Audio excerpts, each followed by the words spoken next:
Coach John Hierseman, offensive coordinator, assistant head coach, and we're in the rain today. It hasn't happened in a long time at Media Day, but that won't stop us from having some great answers with this guy. First of all, you've had about a week and a half of camp/practice, 2 weeks. What are some of the things you've seen from day one until now, just the growth? Growth-wise, this group does a really good job of listening, giving their best. And really, I mean, it's just an easy group to coach. There's not a lot of attitudes. There's not a lot of, guys kind of fighting back against whatever you're trying to teach them. It's a really good group. They want to do well. They want to do what you want them to do. It's just good. I mean, you always have questions of, hey, what's going to happen here? What's going to happen there?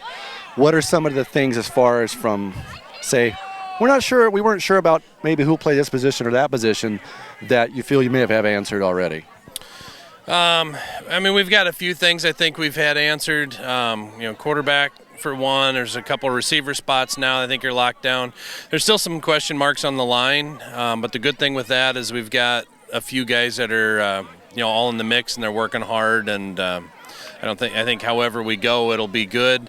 And to have the depth of the guys that might not start the first game, they might start the second game or be ready to go at any point. And he talked about quarterback. That, as of right now, is his youngest son, Gavin. So what kind of relationship does that build? I mean, is it easy for you to separate, I'm his dad, but I'm his coach? I mean, how fun is that? Yeah. Well, there's always challenges with it. You got to balance being dad at home and coach at school, but with him it's pretty easy. He's a pretty coachable kid.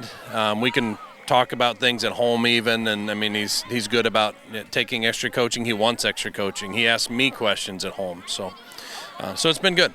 And then finally, we've talked to all of your senior captains, and the one thing that was across the board with them, they all talked about, they just feel like it's just a different bond this year.